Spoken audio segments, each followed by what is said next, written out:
Dude, everything is going right on this account, man. I love how we spent the skill box into the Thor and then the Sun Wukong. Good stuff. We're making pretty decent progress into Hydra with about 25 million damage dealt here against normal, so good stuff there as well. And we're farming every single one of the core dungeons at stage 20. Lovely. And so now that this account has escaped that early game slog, this is the account of Mr. Dusky, by the way. In this account takeover, we're going to be talking about transitioning from the early game into sort of like the early mid-game phase of your account, where you're starting to push through the normal dungeons toward hard mode dungeons. You're starting to build things like your Hydra teams, and all of the steps that you're going to be taking on your account to sort of take it to the next level. Before we get to that, man, hey, if you're looking to start off a new raid account, man, grab a free start at Legendary Champ, as well as a bunch of free epic champions as you level that account on up. Then look no further than my beginner promo link, which you can find down below at the top of the video description box. Man, it's an insane time to start a new account, especially given that on day one of your new account, you can use promo code Desert Queen, all one word, to get your hands on to Hanorach, Void Legendary Support Champion, as well as just a day one free Void Legendary. So unbelievable stuff, and it all begins by using my beginner promo link to sign up and create that happy new account, man. Okay. Let's rock and roll now. Very first thing I'm going to do on my account, and sort of step one for me at least for transitioning from like the early game into the mid game, is you're going to start to change the way that you think about building your nukers, your direct damage dealer nukers. That is right. Champions like Thor and Sun Wukong are actually great examples. I'm going to go ahead and rebuild these guys real fast, given that they're fully booked out, and so they're ready to really start pumping damage on this account now. Big problem with both of these guys' builds is that honestly their builds are very good, by the way. Good amount of crit damage on the Thor, solid amount of accuracy, maybe a little bit overkill for where we are in the game right now. About 350 accuracy, by the way, or maybe it's even like 300 accuracy, gets you up to like brutal difficulty Hydra, and so this is a little bit overkill on accuracy for what we need, but overall, pretty solid. We're overcapping on crit rate a little bit as well, as you can see, but the main issue is that we are still running crit rate gauntlets. Good crit rate gauntlets on the Thor, but nonetheless, crit rate gauntlets, and it's the same thing as well on the Sun Wukong. In fact, we're actually running a couple of critical rate set pieces on the Sun Wukong as well. Again, not bad gloves, like they're doing their job, but with like 1,500 artifacts in this account's artifact storage, I'm willing to bet that we can do a hell of a lot of better job with these builds now, namely by switching the gloves from crit rate gloves into crit damage main stat gloves, and finding that 100% total crit rate from other sources with the gear on this account. This is a big step for when transitioning from the early to the mid game. Okay, and this is the final build that we are working with, man. Quite a bit different, to be honest. We're giving up on some accuracy. 320 for accuracy is still completely fine for what we need for this Thor. We're switching over to a couple of pieces of cruel gear. I tried to get Savage working, but we just don't have enough good Savage gear with good crit rate rolls and stuff like that. But we managed to get the crit rate to 102%. The crit damage is going up by about 14%. We're also gaining a little bit of speed as well, which is just lovely. And it's all really just at the cost of like 100 or so attack stat. It's kind of funny, but when you're in the early game of the game, you don't really care so much about equipping the occasional piece of like Days gear if the stats on it are good. And once you're in the mid to late game, you're then starting to look for good sets to equip on your champions with good stats to match. This account right now kind of feels like in between places a little bit, you know. So we managed to get a couple of cruel pieces equipped, but we are going to be using some Days gauntlets that rolled into crit rate, attack percent as the substats as our crit damage gauntlets. And hell, it gives us something to build on in future. So while this is just a minor upgrade for the Thor, for the Sun Wukong, oh my god, dude. The rebuild we've got planned out, because I actually rebuilt this one a little bit earlier on before, you know, hitting record. We're just got it saved right here. Dude, look at this, man. Look at the boost that we're getting for the Sun Wukong, bro. He's going to gain 9 speed. His attack stats and stuff are all going to stay about the same, but he gains some speed. He stops overcapping so much on crit rate and gains like 60% crit damage, bro. This Sun Wukong is now a beast, is a machine. Again, he's also using a couple of pieces of cruel gear now, so he's going to be bit of ignore defense worked into his arsenal as well, which is very lovely. And again, of course, those crit damage gauntlets, right? That's like the biggest step, man, is getting to create your first crit damage gauntlets nukers when transitioning into the mid game, or at least escaping like the super early game on your account. Next step, and frankly, I think I'm going to do a whole different video talking on this account about artifact storage, what kind of artifacts to keep, what to sell, and some like just special rules and tips and mistakes to avoid and stuff when it comes to artifacts in like a whole separate video, because it's going to take a while and there's a hell of a lot to cover on this account. But what I will say is that one thing you want to do is that as soon as you're able to be farming, for example, basically all of the dungeons we're farming now at stage 20, as soon as you're at this point on your account where you can farm stage 20 in all of the dungeons, what you want to be doing in the dungeons is when you're farming something like a dragon tournament, for example, if you're going to go ahead and use your gear filters, okay, which you should be doing, you should be selecting loot filters so that you're just automatically selling certain gear. Well, once you're farming stage 20 of every dungeon, I'd honestly recommend that you no longer collect just the crappier sets that don't get as much use. For dragon, for example, you can pretty safely uncheck Frost, Days, Avenging, and Stalwart gear. Stalwart gear is like, okay, it's fine. You can leave that checked if you want and collect some Stalwart gear, I guess. But arguably, you could do away with it. Same thing with Toxic gear as well. And you can start applying gear filters like this to no longer keep the dross. 4-star artifacts as well, not good enough for this account anymore. Stage 20 dungeons, the lowest gear that can drop is like 5-star rare gear. And so you don't want to be keeping 4-star artifacts anymore. And you want to start collecting the good sets only at this point. And when I say good, okay, you could probably get rid of lifesteal as well from here, actually. What am I talking about? You know, there's a lot of crap and a lot of good stuff as well, to be fair, with speed, and accuracy is still pretty decent in the early mid-game in Dragon. This is what your filters might look like. There's going to be all kinds of debate now in the comments over which sets are worth keeping and which ones aren't, but whatever, that's just like an example of what you can do, you know. Now, when it comes to Spider, one thing that you want to be doing with your gear filters is, for me at least, what I like to do is go into my amulets, and I will no longer accept keeping attack amulets, okay? Attack amulets suck. Okay, I said it, man. I think that they're trash. I think you can filter these things out. I think you can just completely get rid of them.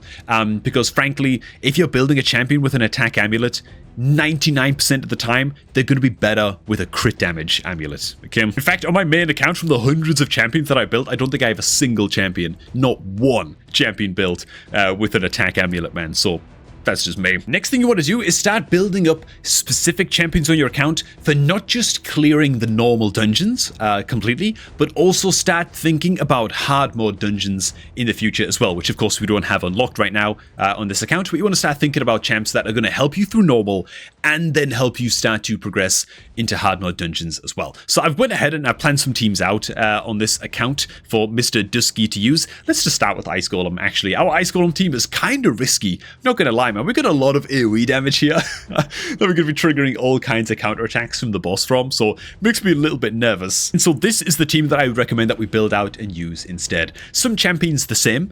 For the Thor against the boss itself, the Ice Golem boss itself, I've disabled his A2 and his A3, so he just uses his single target skills against the boss to reduce the chance that we're going to trigger one of the boss's counterattacks. Also including Sabbather in this team. Great stuff. She brings an increased defense on a 310, as well as a revive, bit of healing on the A1 as well. She's just going to help us live against the boss, really. And I've also thrown Morag onto this team as well, because I think she's going to be quite useful for us into Fire Knight 2, because we don't have any ally attack champions built on this account. I did also see that Mr. Dusky has her fully booked up, which is lovely, so that tells me that even though she's only level 40, Dusky does plan on maxing her up, so that's good stuff. Definitely support that. But yeah, she also brings an attack all enemies and a strengthen buff against the Fire Knight bosses. Against the Ice Golem boss as well, which again can just help you survive those big meaty counterattacks. I would love to recommend some more like hard mode Fire Knight specialist killer sort of champions on this account when we eventually get there, but frankly, we just don't really have that many, man. We're just really lacking HP burners as well. I mean, we've got the Geomancer, obviously, that's great and all. But we're lacking, like, mass HP burners, and we're lacking decreased attack champions that can get it up reliably against the Ice Golem boss, so little bit of a rough start, but I think the Morag is probably worth building out for this team. And speaking of Morag into Fire Knight, this is the current Fire Knight team that Mr. Dusky is running, which I think it's fine. It's got like 4 10-meter controllers, which is a little bit nutty. I'm guessing that the Thor is just blasting his way through the waves, and so we're not having to worry too much about the waves, but Thor's magic affinity into those waves, I'd like to see us be a little bit safer against the waves of enemies with this team, but it's not a bad team. What I recommend that we build out instead would look a little bit something like this. As we climb up through the difficulty stages against Fire Knight, we're probably going to need a champion like Vorgoth, who can throw out a pretty high land rate, attack all enemies provoke on his A2, just to buy us a little bit more time against the waves. He also brings a triple hit at A1 as well. In fact, I've got to fix the Vorgoth's build real quick, I think. Oh, never mind. Never mind, it's actually fine. I fixed it a little bit earlier on. Never mind. He was running with like 100 speed, okay, which is a little bit of a problem. So I went ahead and sped up the Vorgoth a lot. I don't know, like doubled his speed or something. Yeah, a team like this should be safe against the waves of enemies. And of course, ranking up the Morag up to 60 is going to be great, not just against normal Fire Knight right here, but she's also going to be very, very useful into hard mode Fire Knight as well, right? Morag gets a lot of stability on your account. Again, she's like the only ally attack champion on this entire account. Makes it very, very premium for us to go ahead and rank this gal up to 60 for use in this dungeon. And the kind of champion we're going to be using alongside Morag into hard mode Fire Knight are going to, of course, be the likes of, well, we've already got Yakal on this account. Obviously, he's going to be great into hard mode Fire Knight, where you need not just multi-hitters on your team, but multi-hitters that are placing freeze, ideally. And so Yakal is going to be great. He's probably going to replace like the Armiger on the team as we go into hard mode Fire Knight, so we can start to sort of plan around that. And then for some champions that we don't have, but we can start to look out for, are going to be the likes of Creodan the Blue, who brings a triple hit at A1 with a chance to place freeze. He also brings all kinds of like AoE freeze mechanics just to protect us against the waves as well. And so a Creodan could replace somebody like the Vorgoth in our normal mode Fire Knight team. We could have to like substitute people out a little bit when we're thinking about hard mode Fire Knight. But Morag is going to be a constant, right? That's the unique reason why I'm bringing up the Morag. As long as she brings an ally attack, she's going to help these guys get their multi-hitters in against the boss even more as well. So the Morag is going to have longevity, which is why I'd recommend ranking her up. Another example champion you could hold out for as well is going to be Neldor Rhineblade, another triple hitter, chance to place freeze on his A1 of the High Elves faction this time. Just looking out for champions like this, at least keeping them nice and safe in the vault, if not just maxing them up as quick as possible. To start progressing into hard mode Fire Knight is what I'd be doing. Now this is the current Spider's Den team that we are running. It's a little bit nutty, it's a little bit crazy, to be honest. I see why the kill speed is so slow. It's like an 8-minute kill speed against this boss. So I'm guessing that we're running the Fabian for his double hitter, 10 meter control, Thor's bringing 10 meter control in AoE. As long as you've got a fully booked up Thor though, and you get him moving fast, he kind of just makes the Spiderlings a complete non-factor. We're actually running Geomancer here as well, as a 10 meter controller, I'd imagine, because he has like a 10 meter steal ability, which is a bit weird. Yakal, I worry, is not doing a whole lot on this team, given that he's not actually booked in this account, so even his decreased speed isn't a 100% land rate, and even if it was, the Thor's decreased speed on an AoE is a 100% land rate, so I bit doubtful that the Yakal really has a place on this Spider team. That said, in lieu of a better 10 meter controller, he can stick around for now, but this is the team that I would use into Spider's Den normal. Anyways, yes, I'd go back and I'd start using the Haikatoon. She's not actually booked on this account. I'd go back and fully book her. We actually don't have... Do we even have a single champion at max level that has increased speed? We don't. Okay, well, like the entire roster is actually lacking an increased speed booster champ. So yeah, put an increased speed champion on this team. You get a lot more mileage out of the fully booked Thor. The Spiderling should basically never be a problem at that stage. And there's more than enough 10 meter control here without having to put Geomancer on the team to take care of the boss's 10 meter. I think that this team will do just fine. Now, when talking about hard mode Spider, it's kind of a joke. I feel like hard mode Spider is actually easy mode Spider and normal Spider is the hard mode, because in hard mode Spider you just put Thor on the team and laugh your way to the bank. Like every Spiderling you kill deals percentage health damage to the boss, so you just kind of don't have to worry about it, right? Just put a big bunch of AoE damage dealers and some good healing on the team and you're good. So I'm not really going to touch that much on hard mode Spider. And as for Dragon, it's a little bit awkward. I'm just going to go ahead and leave this team as it is, frankly. I will go ahead and draw attention, because we don't have any like good HP burners or burn activators and stuff, and like our only poisoner is kill. So like, I don't really know, man. I can't really recommend a whole lot for this. What I will say is that once we get to hard mode Dragon, we should definitely start running the crap out of good old Staltus right here. Staltus into hard mode Dragon is nuts. He's pretty good into normal as well, but he's very, very good into hard mode Dragon because of his well, first of all, he brings a couple of big AoE hitters on his A2 and on his A3. His A2 actually has a very high chance to place stun against waves, so that can be great as well for just getting you to the boss. And then on his passive, whenever an enemy attempts to place weaken, decrease defense, or poison debuffs on this champion, hard mode Dragon dumps all kinds of debuffs, including a lot of poisons, reflect them back onto the attacker, and so Staltus is great into hard mode Dragon, and so definitely one that we should be spotlighting. And this is one thing that you want to be doing, like I say, you know, sort of pinpointing champions that are going to give you value on your account right now, as well as help you scale into harder content like the hard mode dungeons. Another thing that you can be doing, which honestly this account is off to a great start on, is planning your teams into Hydra. Our sort of A team here is just checking all of the boxes, right? We've got the Provoker on the Seeker. The block buffs debuffer is coming in as the Sun Wukong. We've got like an AoE decrease speed on the Thor, as well as a lot of AoE damage. Lovely. The heals and the revives are coming in from the Sabbather and the Rector. Great. And then some extra damage coming in from the Geomancer as well. It's just kind of got everything that you want in your Hydra team. So I can't really whinge about this. But yeah, just start building out some more Hydra specialists. That's a very short and simple tip. Hopefully by the time you've got like a few dozen level 60s, you're able to be spending at least one key pretty effectively into normal mode Hydra. And if you're not just yet, don't panic. It's a tough game mode to get started in, but you do need very specific tools to get started into Hydra. Another tip and something to start working towards once your account starts to enter the mid game, you've got like a good core then of level 60 champions already built out on your account, and you're getting good value from those, farming stage 20 dungeons, all of that good stuff. You can start to plan out certain champions on your account for soloing certain content, right? Champs that can solo things like the Scarab King boss, right? Basically any champion on your roster that has a way to deal either poison or HP burn damage on their passive or on their A1 can be built in a regeneration set to solo the crap out of Scarab King, which is a great luxury to have, because that boss is a total piece of crap